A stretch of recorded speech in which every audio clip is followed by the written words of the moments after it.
Realmente, os perfumes da Aromas Bem-Estar, assim como toda a linha de produtos, são maravilhosos. Eu sou, inclusive, suspeito em falar porque eu utilizo bastante. Bom, e agora nós vamos bater um papo com o infectologista Lucas Agra. Lucas, seja muito bem-vindo ao programa Quem Realiza na TV. Muito obrigado pelo convite. Obrigado por estar aqui presente, para poder conversar um pouquinho sobre coisas muito importantes para o nosso cotidiano. Com certeza, mas eu gostaria que você começasse contando para a gente um pouquinho aí sobre, eu sempre pergunto isso para o convidado, sobre sua trajetória. Como foi que você começou, da onde veio aí a vontade, enfim. Eu vim de Cuiabá, sou de Cuiabá, no Mato Grosso. Eu fiz o caminho inverso dos bandeirantes, né? Os bandeirantes foram daqui para lá e eu vim de lá para cá. E a gente teve uma vida difícil, como uma grande parte dos brasileiros, e com muito trabalho, especialmente da minha mãe. Consegui fazer a faculdade de medicina, consegui terminar a faculdade. Foi um momento muito difícil da nossa casa, em que era eu, minha mãe e meu irmão, e ela tinha que sustentar e que a gente tinha que tentar fazer com que as coisas acontecessem. E desde a minha formação, da graduação, desde quando eu pensei em fazer medicina, meu sonho era trabalhar na USP. E aí eu consegui, a partir dessa trajetória, vim fazer residência, especialização, pós, tudo aqui na USP e acho que as coisas não pararam por aí. Hoje eu sou, inclusive, responsável por a equipe médica, eu sou supervisor médico da unidade de emergência, então sou responsável pela equipe médica. E isso é algo que engrandece muito o coração da minha mãe, especialmente, mas da família, e o meu próprio mesmo, assim, de sair de onde nós saímos, do interior do Mato Grosso, diante de muita luta, conseguir poder transformar um pouco da realidade nossa e chegar onde eu estou hoje. Isso é muito bacana, Lucas, que você está falando, até para quem está nos assistindo, porque as pessoas... Eu tenho a oportunidade de entrevistar grandes nomes, né? E é incrível como a maioria vem de baixo. E a população acha que a maioria veio em berço de ouro. Não, realmente uma vida sofrida e de muita garra, né? De muita luta, de muita garra. Isso claramente não exclui que a gente tem um país que é um mar de pessoas negligenciadas. Mas assim, mas realmente a gente tem um grande número de pessoas que, mesmo diante de muitas dificuldades e adversidades, conseguiram vencer, conseguiram conquistar algumas coisas, né? Lógico que não posso nem me colocar nessa lista de pessoas que passou as maiores dificuldades da vida, mas nós tivemos dificuldades que só nós mesmos sabemos o quão duras foram, mas vencemos. Graças a Deus. Bom, eu queria agora falar sobre a pandemia. Como é que está o controle da pandemia no país? Está controlada? Hoje nós vivemos um momento mais confortável, né? Até a gente já estava aí há mais ou menos 20, 30 dias sem nem ouvir casos de Covid na comunidade. De ontem para hoje eu acabei atendendo 3 pacientes, então a gente já estava muito tempo sem nenhum caso. Nunca houve um momento tão seguro, tão confortável dentro do país, especialmente dentro da nossa região aqui de Ribeirão Preto, em relação à pandemia, né? E o que nos trouxe até aqui, a gente sabe muito bem que é a taxa de vacinação que conseguiu trazer imunidade para a população e aí com essa imunidade com que as pessoas não tivessem a infecção. Então acho que hoje a gente pode ficar um pouco mais tranquilo, mais confortável, inclusive com a flexibilização de algumas medidas de restrição. Nós vamos para um rápido intervalo e já voltamos com esse papo muito interessante sobre saúde e bem-estar com o infectologista Lucas Agra.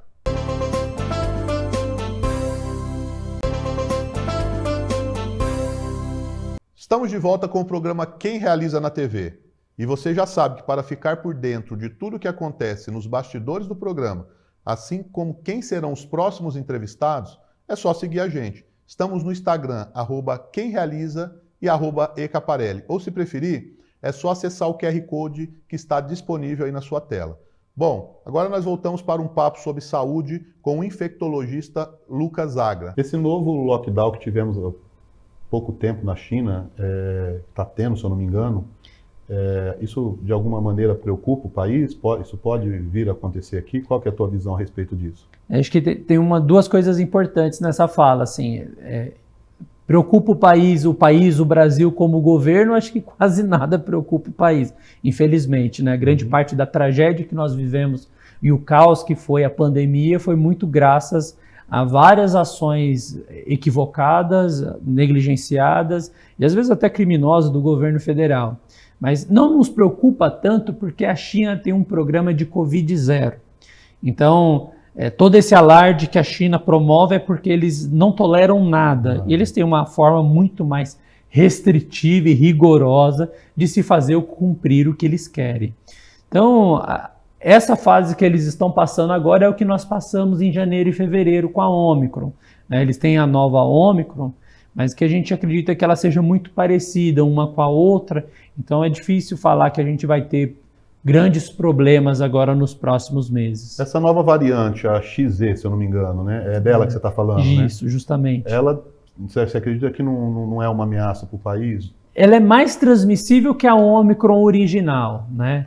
Mas como elas são muito parecidas, e a gente acredita que a própria imunidade produzida por ela, o próprio ciclo de vacinação que foi completado, sejam suficientes para nos proteger nos próximos meses.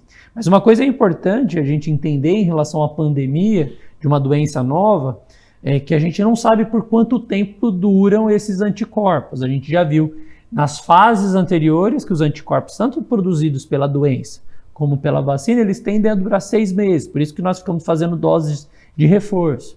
O que a gente não sabe é o que vai acontecer daqui 6 meses, quando esses anticorpos caírem de novo. Então, por hora, no momento, a gente não tem preocupações muito grandes, mas nós temos preocupações para talvez para o segundo semestre. Entendi.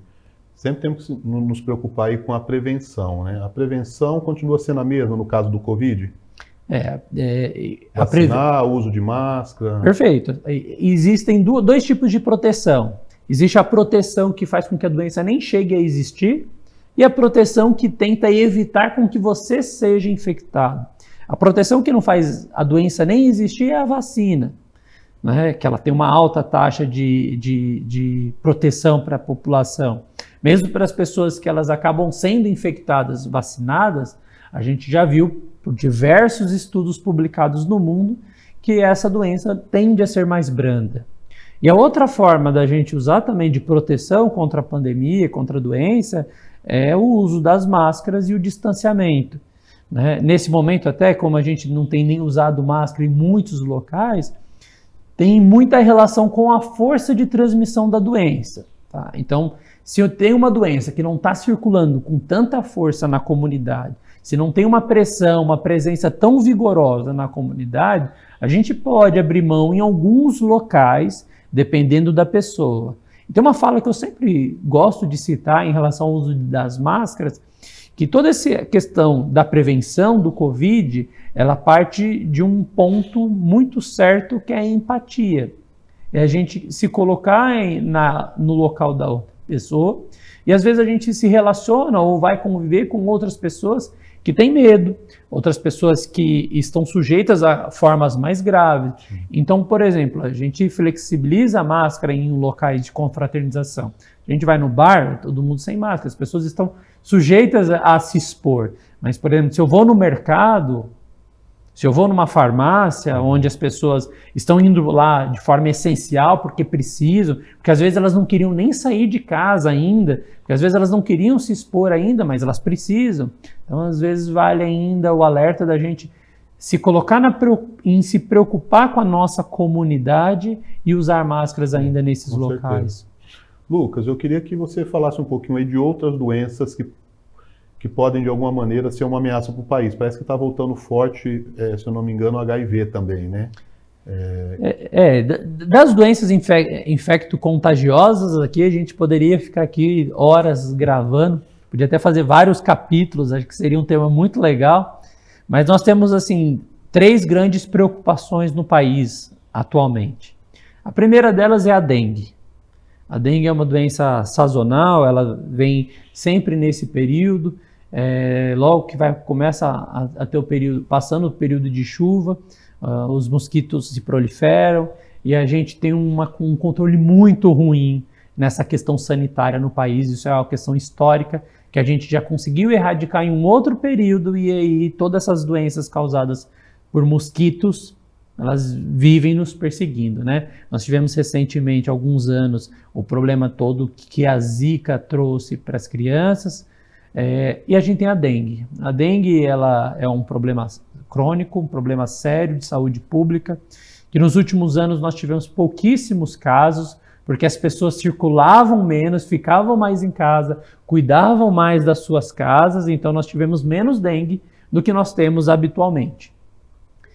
E esse é um dos problemas que a gente tem tido. Então, eu acho que é o alerta para a comunidade, para a população, de evitar toda a questão que pode produzir, pode provocar um aumento desses casos, é muito importante, né?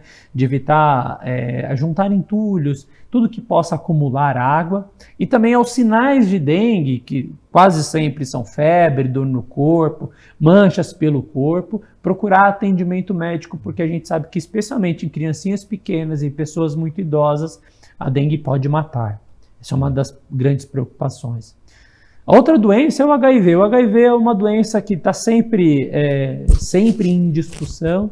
A gente tentou, por muitos anos, conscientizar a população, mas por volta de entre 2016 a 2019 se iniciou um desmonte de várias estruturas que haviam sido criadas dentro do programa do Ministério da Saúde no combate ao HIV, inclusive que deu prêmios ao Brasil como o melhor país no combate ao HIV, onde conseguimos manter taxas equilibradas de novos casos, de detecção, de tratamento, e tudo isso se perdeu com esse desmonte de toda uma estrutura que existia dentro do Ministério da Saúde. O Brasil parou de investir em propaganda, em conscientização, então todo esse problema que traz dentro de uma questão muitas vezes até ideológica ali, ela tem repercutido em aumento dos casos, né? A gente não fala muito mais do HIV, até porque se passa hoje uma visão de que ninguém morre mais de HIV, tem controle do HIV. Realmente, as pessoas, a gente tem convivido muito melhor hoje com HIV, o tratamento tem sido muito melhor com HIV, mas a gente ainda falha muito na prevenção, que é especialmente o uso do preservativo, e na detecção precoce, né? Muita gente ainda prefere, tem um lema, se você não faz o exame, você não está doente. E isso não é uma verdade. E a terceira doença que nos preocupa muito, é uma doença que já havia sido erradicada no Brasil, e essa, para mim, como infectologista, como especialista em saúde pública, como especialista em doenças negligenciadas na população brasileira, é uma doença que me dói o coração, que me emociona. Falar sobre esse tema, dele estar voltando, que é o sarampo. Uma doença que já foi erradicada, que a gente não tinha esse problema. Voltar à tona, voltar a matar crianças, voltar a deixar pessoas com sequela, uma doença que é muito mais transmissível que o Covid e que tem muito mais complicações que o Covid. O sarampo, ela vem puxando várias outras doenças que eram totalmente prevenidas com vacinas. Nos últimos 2 anos, nós vimos uma queda acentuada na taxa de vacinação da população brasileira. A taxa de pessoas que deixaram de acreditar em vacinas, ela subiu vertiginosamente nesses últimos meses, especialmente nesse momento da pandemia. Então, essa herança trágica, porque é uma tragédia isso, essa herança que o governo do Brasil atual está deixando, que é descredibilizar totalmente o que a ciência estabeleceu como verdade e dogma, que eram a segurança da vacina. Isso a gente não pode permitir que a história apague. Me fala uma coisa, o que nós podemos esperar aí do futuro? Bom, é difícil a gente estabelecer algo para muitos meses. O que a gente vê hoje é que a gente está num momento bem controlado da pandemia. A gente consegue, as nossas expectativas e previsões é de que, e sempre eu sou o que vê com olhos mais otimistas, apesar de sempre com alarme, com alerta, é de que provavelmente a gente tenha, enfim, um Natal e um Ano Novo mais tranquilo, mais ser unido com a família, com menos preocupações. Até é uma expectativa nossa. O que vai nos servir para ter essa certeza vai ser o verão europeu, né? Tem uma demanda reprimida de 2 anos e meio de viagens para essa região. Então se esperam que o verão europeu agora no meio do ano seja muito movimentado. Então ali a gente vai ter uma noção do que uma nova rede de aglomeração pode provocar na humanidade. Eu espero que a gente, pelo menos em relação ao Covid, que a gente não tenha novos problemas. Mas em relação à humanidade, uma das coisas tristes que a gente viu, e muita gente dizia isso no começo da pandemia, é que as pessoas iriam se tornar melhores. Não foi o que a gente viu. A gente viu que a pandemia tirou o melhor de pessoas que tinham o melhor para oferecer, mas aquelas pessoas que tinham o lado pior, elas conseguiram imprimir o pior que tem. Então o que a gente espera é que a vida volte ao normal. E não este novo normal que as pessoas gostam de falar, porque de normal não tem nada esse novo normal, em que a gente ficou afastado das pessoas que a gente amava, em que a gente não podia abraçar as pessoas que a gente amava, muitas vezes a gente não podia velar um parente que ia a óbito, não podia comemorar aniversários, casamentos, festas. Então que a gente volte realmente, definitivamente, à vida normal. Queria agradecer a sua participação aqui no nosso programa, Lucas, e queria que você deixasse aí seus contatos para quem quer conhecer um pouquinho mais do seu trabalho. Eu que agradeço o convite, sempre que tiver à disposição, sempre que tiver algum material, algum tema, algo que seja de extrema importância para a comunidade, me sinto totalmente à vontade para vir bater esse papo super agradável com vocês.